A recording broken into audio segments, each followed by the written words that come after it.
Good morning. Okay, I did write a few things because I don't want to get lost. I like a guideline. So I feel like saying, hi, I'm Nancy, I'm an alcoholic, so. Come on, respond to that.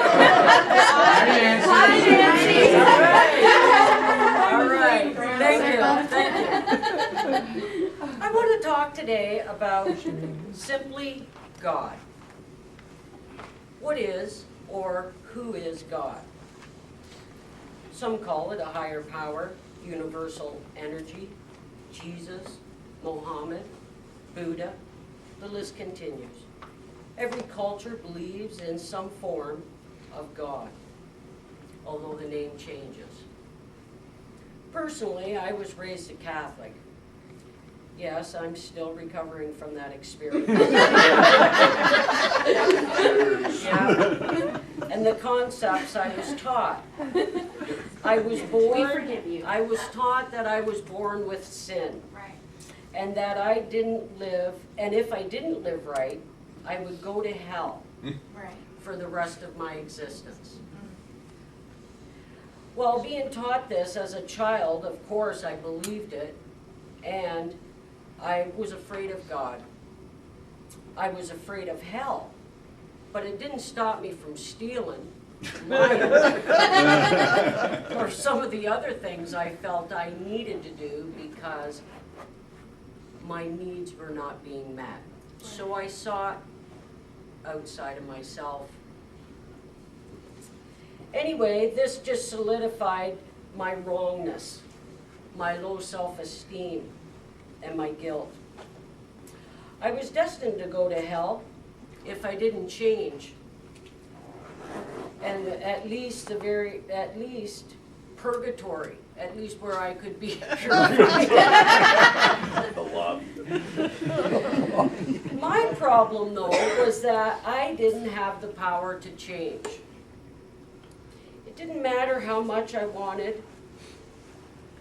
I couldn't change the very things that I felt I needed to.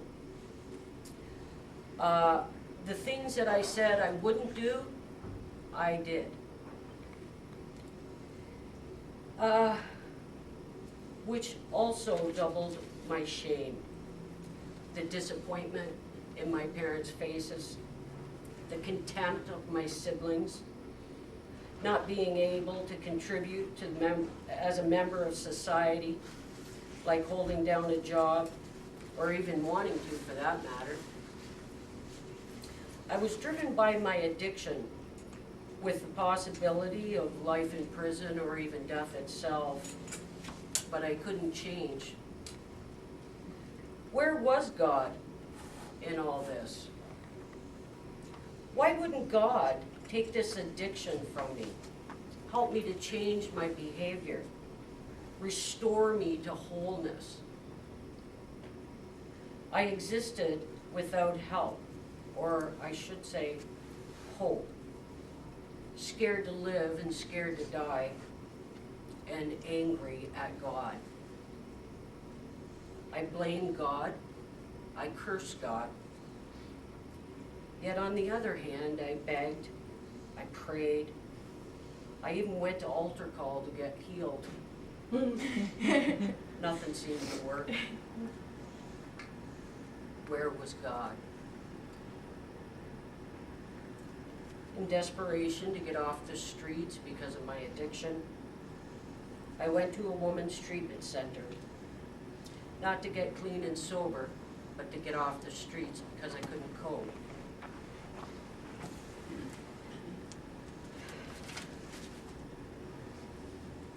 At this time, I was unemployed, I was unemployable, and I was going to jail for the third time. I was without hope. I was informed at this time that I would be attending AA meetings every day in this treatment center, that we would be studying a book called Alcoholics Anonymous, and that I needed to get down on my knees and to pray to whatever I believed in for and I was to ask for help and to give thanks at night, whether I believed in it or not. I had been sober before for 2 years, and then I went out again. And in part, that was because I didn't practice what I was told. The compulsion was non-existing at that time, so I decided I could run my own life on my own terms. When I finally got honest and recognized my powerlessness, the grace of God entered my life and freed me from that gnawing compulsion that I would do absolutely anything for a drink or a drug. I've been clean and sober now 29 years, and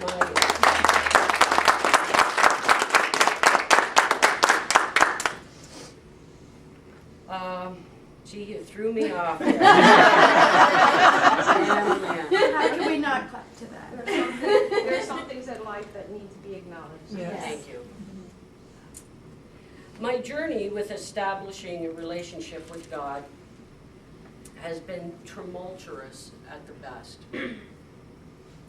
Moments of feeling blessed, full of gratitude, to feeling totally cut off and alone. My friends say I'm sacrilegious because of the way I speak to God, because I speak to God like I would a friend. And sometimes I'm mad, sometimes I'm sad, sometimes I just need to vent. But I was told that I needed to keep it simple and I should write down my fears and my angers towards God. And that I should continue to write on what I wanted God to be for me and in my life. I needed a God, but I didn't have a relationship with him or her. I do know a few things.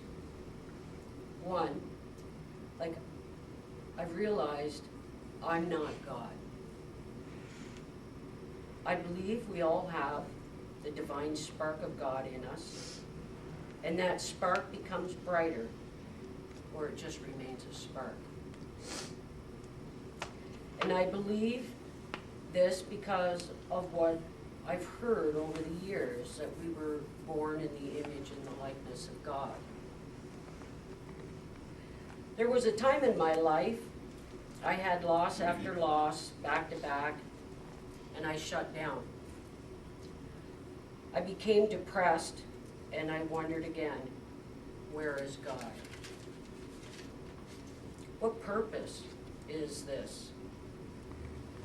I was 20 years sober, and all I wanted to do was die. I couldn't function. I got outside help for depression, but this cloud lingered for 2.5 years. All I could do was put one foot in front of another. I did not feel the presence of God. I relied on what I was taught. I was taught to ask for help in the morning and to give thanks at night. Don't do drugs and don't drink. The energy exerted to do just this was overwhelming. This experience changed me forever. Today, I love this little church. Spiritualism has taught me to meet people where they're at, to be compassionate and not to bombard some people with my own ideas, views, and presumptions of what I think someone should believe. I believe for someone to make a beginning or even to continue with personal growth, is to just keep it simple. Looking back, where was God? Who is God to me? I've learned God is my friend, who I talk to and with every day. Do I hear him speak to me all the time? No.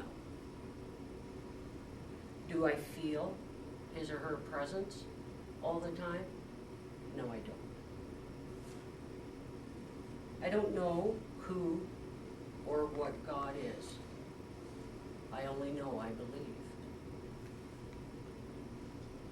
I stayed sober during the loneliest, disconnected time in my life. The question changed, not to where or who God was, but when. When I keep it simple and put one foot in front of the other. When I get honest of where I am at this moment.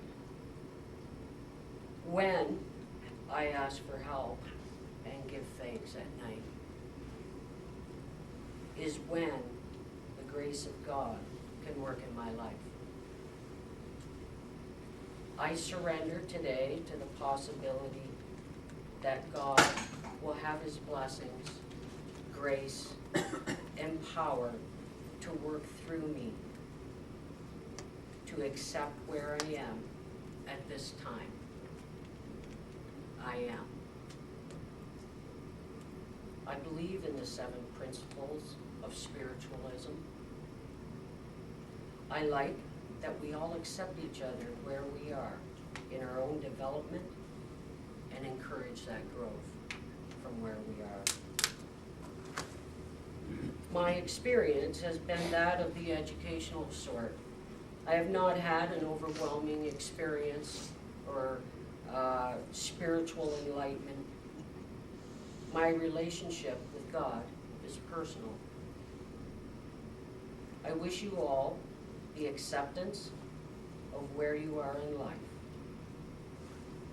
This process of having a relationship with God, universal energy, higher power, Muhammad or Buddha, or whatever you want to call your God, is exactly the process, much like the story I will close with. And it's called Lessons on Life. There was a man who had 4 sons, and he wanted his sons to learn not to judge things too quickly. So he sent each of them on a quest in turn to go and look at a pear tree that was at a great distance away. The first son went in the winter, the second in the spring, the third in the summer, and the youngest son in the fall. When they had all gone and come back, he had called them all together to describe what they had seen. The first son said that the tree was ugly, bent, and twisted. The second son said, no, it was covered with green buds and full of promise. The third son disagreed. He said it was laden with blossoms and smelled so sweet and looked so beautiful. It was the most graceful thing he had ever seen. The last son disagreed with them all. He said it was ripe and drooping with fruit, full of life and fulfillment. The man then explained to his sons that they were all right, because they had each seen but one season in that tree's life. He told them that you cannot judge a tree or a person by only one season, and that the essence of who they are and the pleasure, the joy, and the love that comes from that life can only be measured at the end, when all the seasons are up. If you give up when it's winter You will miss the promise of your spring, the beauty of your summer, or the fulfillment of the fall. So don't let the pain of one season destroy the joy of all the rest. Don't judge life by one difficult season. Persevere and join us here. Thanks.